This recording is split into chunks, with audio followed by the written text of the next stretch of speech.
కేవలం 7,999 up to 10 kgs వరకు బరువు తగ్గి అధిక బరువు నుంచి వచ్చే ప్రధాన సమస్యలను దూరం చేసుకోండి.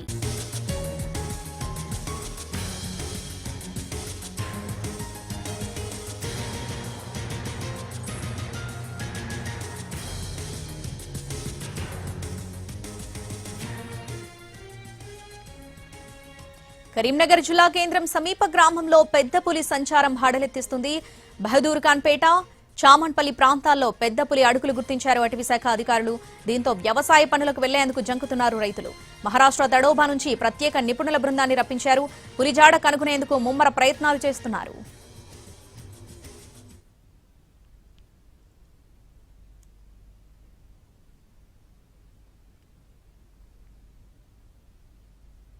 కరీంనగర్ జిల్లా కేంద్రం సమీప గ్రామాల్లో పెద్ద పులి సంచారం హడలెత్తిస్తుంది. దీనికి సంబంధించి పూర్తి అప్డేట్స్ మా ప్రతినిధి భాస్కర్ లైవ్ లో అందిస్తారు. భాస్కర్, శ్రావణి, ఉమ్మడి కరీంనగర్ జిల్లాను ఒకవైపు పెద్దపులి, మరోవైపు చిరుతపులి రెండు కూడా బేంబేలెత్తిన సిచ్యువేషన్ కనిపిస్తూ ఉన్నది. నిన్న మొన్న గోదావరి పరివాహక ప్రాంతంలో కనిపించిన పెద్దపులి గత వారం రోజులుగా కనిపిస్తూ ఉన్నది. వారం రోజులుగా కనిపించిన పెద్దపులి నిన్న అంటే సోమవారం నాడు రాత్రి ఈ ప్రాంతంలో సంచరించినట్టు ఇప్పుడు మనం ప్రస్తుతం బహదూర్ ఖాన్ పేట అంటే కరీంనగర్ రూరల్ మండలం, కరీంనగర్కు కేవలం ఒక 10 కిలోమీటర్ల దూరం, సుమారు 10 కిలోమీటర్ల దూరం ఉన్న ఈ గ్రామంలో పులి సంచారం అనేది ఇప్పుడు కలకలం రేపుతుందని చెప్పవచ్చు. మనం ప్రస్తుతం విజువల్లో గమనిస్తూ ఉన్నాం. ఆ పులికి సంబంధించిన పాదముద్రలను ట్రేస్ చేయడం కోసం నిన్న ఫారెస్ట్ అధికారులు ఇక్కడికి వచ్చారు. వాటిలో పిఓపి ప్లాస్టర్ ఆఫ్ పారిస్ వేశారు. దీన్ని ఒక ముద్రలాగా తీస్తారు. ఆ పులి అడుగు అచ్చు ఏదైతే ఉంటుందో అచ్చును తీసి ఒక పరీక్షలకైతే పంపుతారు. ప్రాథమిక నిర్ధారణకైతే అధికారులు వచ్చారు. ఇది మగపులి, ఇది ఒక మగపులి, కనీసం 5 సంవత్సరాల వయసున్న మగపులి అని చెప్పేసి అధికారులు చెప్పారు. మనం విజువల్లో గమనించవచ్చు. ఈ 4 వేళ్ళు, ఇది పంజా, అంటే ఇది మొత్తం కంప్లీట్గా ఇది ఈ అడుగులను గుర్తించారు. ఈ అడుగులు మొత్తం దాదాపు 1 కిలోమీటర్ దూరం, ఈ ప్రాంతంలో 1 కిలోమీటర్ దూరంలో ఎక్కడైతే పొలాలు ఉన్నాయో, పొలాలు లేని ప్రాంతంలో అయితే అడుగులు కనబడలేదు. పొలాలు పచ్చిగా అంటే తడిగా ఉన్న ప్రాంతాలు, ఈ బురద పొలం ఉన్న ప్రతి ప్రాంతంలో కూడా పులి అడుగులు అనేది కనిపించాయి. అయితే తొలుత వీటిని ఏదో జంతువు అని భావించారు. అయితే ఇవి పులి అడుగులు అని చెప్పేసి మా పొలంలో ఉన్నాయని చెప్పేసి రైతులంతా ఒకరికొకరు అనుకొని దీన్ని ఫారెస్ట్ అధికారులకు సమాచారం ఇవ్వడంతో ఫారెస్ట్ అధికారులు వచ్చారు. వచ్చిన అధికారులు ఇది ప్రాథమికంగా ఇది పులి అనే గుర్తించారు, ఈ పులి అడుగులనే గుర్తించారు. అయితే పులి అడుగులను గుర్తించిన నేపథ్యంలో కరీంనగర్కు కేవలం 10 కిలోమీటర్ల దూరం, ఈ సమీపంలో అడవి కాదు కదా, కనీసం చిట్టడవి కూడా లేదు. చిట్టడవి కూడా లేని ఈ ప్రాంతంలో పులి ఎలా వచ్చింది, ఎక్కడి నుంచి వచ్చింది అనేది ఇప్పుడు ప్రశ్నార్థకంగా మారింది. అయితే ఒకవైపు ఫారెస్ట్ అధికారులు తర్జన భర్జన పడుతూ ఉన్నారు. ఈ పులి ఎక్కడి నుంచి వచ్చింది ఏంటి అనేది కనుక్కునేందుకు మరో మహారాష్ట్ర నుంచి అంటే Maharashtra Tadoba tiger reserve forest ఉంటుంది, అక్కడి నుంచి నిపుణుల బృందాన్ని కూడా రప్పించారు. వాళ్ళు వచ్చారు. ఇది మగపులి అని చెప్పేసి ఒక ప్రాథమిక నిర్ధారణకైతే వచ్చారు. ఈ నేపథ్యంలో గ్రామస్తులందరినీ అలర్ట్ చేస్తున్నారు. మనతో పాటు కొంతమంది గ్రామస్తులు ఉన్నారు. నిన్న ఇక్కడ ఏవైతే పొలాల్లో పనులు చేసుకుంటున్నారో వాళ్ళందరినీ కూడా ఇక్కడి నుంచి ఖాళీ చేయించారు. ఒకవైపు పాడి గేదెలను కూడా పొలాల వద్ద నుంచి ఇళ్లకు తరలించాలని చెప్పేసి సూచించారు. మనతో పాటు కొంతమంది గ్రామస్తులు ఉన్నారు. వాళ్ళని అడిగి తెలుసుకునే ప్రయత్నం చేద్దాం. బ్రదర్, ఈ పులి అడుగులు మీరు ఎప్పుడు గమనించారు? మేము మొన్న సోమవారం, మంగళవారం గమనించామండి. నిన్న ఫారెస్ట్ వాళ్ళకు ఇన్ఫార్మ్ చేశామండి. వాళ్ళు నిన్న వచ్చి దీన్ని పులిగా నిర్ధారించారండి. అంటే మీరు ఎట్లా చూశారు ఫస్ట్ ఇది పులి అని మీకు ఎట్లా డౌట్ వచ్చింది? అంటే అడుగులు వింతగా ఉన్నాయండి.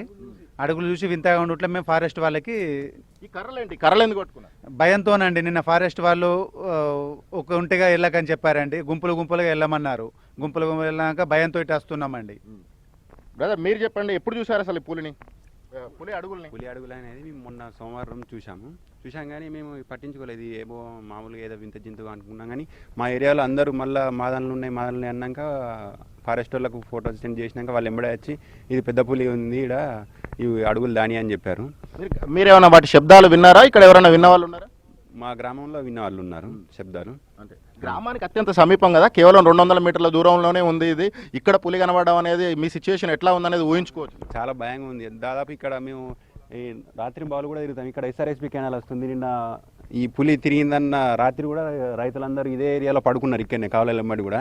కానీ ఇప్పుడు ఆ విషయం తెలిసాక ఈ దరిదాపు ఏరియాలకు రావాలంటేనే భయపడుతున్నారు. ఇప్పుడు మేము కూడా ఉదయం వచ్చే వాళ్ళమే, ఇప్పుడు లేట్గా వచ్చినా కూడా ఇట్లా ఒక 5-6 కలిసి ఒక కర్ర లాంటిది పట్టుకొని వచ్చినాం. బాపు చెప్పే, నిన్న వచ్చి ఈ జంగ్లాతోళ్ళు ఫారెస్ట్ వాళ్ళు వచ్చి ఏం చెప్పారు అసలు? వాళ్ళు పరీక్ష చేయగానే మా బిడ్డ అయితే నారు విక్కుతుంది మక్కపేట పూట. ఆ మక్కపేట గాంటు ఇచ్చిన సప్పుడు నచ్చింది. ఆ సప్పుడు దూరం ఉరికినాక మేము కూడా పక్క పడిన మంది మేము కూడా అందరం దూరం వెళ్ళిపోయినాం. ఇక అంటే ఇవి ఊరు పక్కనే కదా కుక్కలు ఏమైనా మురుగున సౌండ్లు అవన్నీ కుక్క మక్కపల్లి వచ్చింది చచ్చినా కానీ గాండ్రీని వచ్చింది ఆ కుక్క ఉరికిపోయింది అది అన్న మక్కపల్లి ఉందని మా అనుమానం. ఓకే నిన్న మక్కపెరడు ఆ చుట్టూ ఏమైనా ఫారెస్ట్ అధికారులు తిరిగినరా మరి తిరిగి కిలోమీటర్ దూరం ఎవరు దగ్గరికి రాలే మమ్మల్ని దూరం వెళ్ళగొట్టారు అందరిని వెళ్ళగొట్టారు. ఏం చెప్పిండ్రు మీరు ఒకరు రాకూరు గుంపులు గుంపులు రారి నా నైట్ రాకండి కరెంట్లు పెట్టుకుని పొద్దున్న దాకా రారి గుంపులు గుంపులు జాగ్రత్తగా ఉండదని చెప్పారు వాళ్ళు. అంటే ఫారెస్ట్ అధికారులు వచ్చారు ఇక్కడ గుంపులుగా తిరగమని చెప్పారు, ఒంటరిగా రాకండి, బావుల వద్దకు సాయంత్రం పూట ఎట్టి పరిస్థితులలో రావద్దు అని చెప్పారు. అయితే గ్రామస్తుల కథనం మరో విధంగా ఉన్నాయి శ్రావణి, మనం విజువల్లో గమనిస్తూ ఉన్నాం. అది ఒక అక్కడ జెండా కనిపిస్తున్న గుట్ట పులిగుట్ట అంటారు. గత 4 దశాబ్దాల క్రితం ఇక్కడ ఒక పులి ఉండేది, అందుకే ఆ గుట్ట పేరు పులిగుట్ట. ఇక్కడ ఉన్న జంతువులను మేకలను కానీ బర్రెలను కానీ ఇటువంటి వాటిని ఆవులను ఎత్తుకెళ్ళి అక్కడ తినేది. ఆ ఎముకలను గమనించి ఇక్కడ పులి వచ్చిపోయింది అనేది మేము అనుకునే వాళ్ళం. మా తండ్రుల కాలంలో మేము చూసామని చెప్పేసి గ్రామస్తులు అయితే చెప్తా ఉన్నారు. అయితే పులిగుట్ట అనే పేరు వినడమే తప్ప పులి పాదముద్రలను చూడలేదు. అయితే దానికి దీనికి ఏమైనా సంబంధం ఉందా, ఎలా వస్తుంది పులి, ఎందుకు వస్తుంది అంటే పూర్వీకులు అంటే పులి జాడ తెలిసిన ప్రాంతాల నుంచి వస్తుందని చెప్పేసి కొంతమంది అటవీ శాఖ నిపుణులు చెప్తున్నప్పటికీ అయితే ఈ పులి సంచారం అనేది ఈ ప్రాంతంలో ఒక భయాందోళన కలిగిస్తూ ఉన్నది. నిన్న అటు కామారెడ్డి సిరిసిల్ల జిల్లాల మధ్యలో తిరగవచ్చు, ఇటు సిద్దిపేట కామారెడ్డి సిరిసిల్ల 3 జిల్లాల మధ్యలో తిరుగుతున్న పులి ఇక్కడ తిరుగుతున్న పులి ఒకటేనా, లేదనంటే గత వారం రోజులుగా Singareni open cast Medipalli open cast మూసేసిన ఓపెన్ కాస్ట్ ఏదైతుందో ఆ ప్రాంతంలో తిరుగుతున్న పులి ఇది ఒకటేనా, అక్కడి నుంచి ఇక్కడికి వచ్చిందా, లేదా ఇది వేరే పులి అనే వివరాలు అయితే తెలుసుకునేందుకు ఫారెస్ట్ అధికారులు ప్రయత్నాలు చేస్తున్నారు. దానిలో భాగంగానే మహారాష్ట్ర తడోబా అభయారణ్యం నుంచి ఒక నిపుణుల బృందం అయితే వచ్చింది. నిపుణుల బృందం వచ్చి వాళ్ళు కూడా ఇక్కడ అన్ని పరీక్షలు చేస్తూ ఉన్నారు. అక్కడి నుంచి వచ్చిన S12 కావచ్చు S5 కావచ్చు ఇది ఆడపుల మగపుల అనేది ప్రాథమిక నిర్ధారణ మగపుల అని చెప్పినప్పటికీ దీని వయసు ఎంత, దీని బరువు ఎంత అని చెప్పేందుకైతే ఇక్కడ ఒక పరీక్ష కోసం ఒక పిఓపిని అయితే ముద్ర తయారు చేశారు. దానికి సంబంధించి అధికారులు ఈ రోజు సాయంత్రానికి దీన్ని రిపోర్ట్ను అయితే తయారు చేసే అవకాశాలు కనిపిస్తున్నాయి. ఏదేమైనా కరీంనగర్ జిల్లా కేంద్రానికి కేవలం 10 కిలోమీటర్ల దూరంలో పులి తిరగడం అనేది ఒక భయాందోళన కలిగించే అంశం అని చెప్పొచ్చు. Right Bhaskar, thanks for the updates.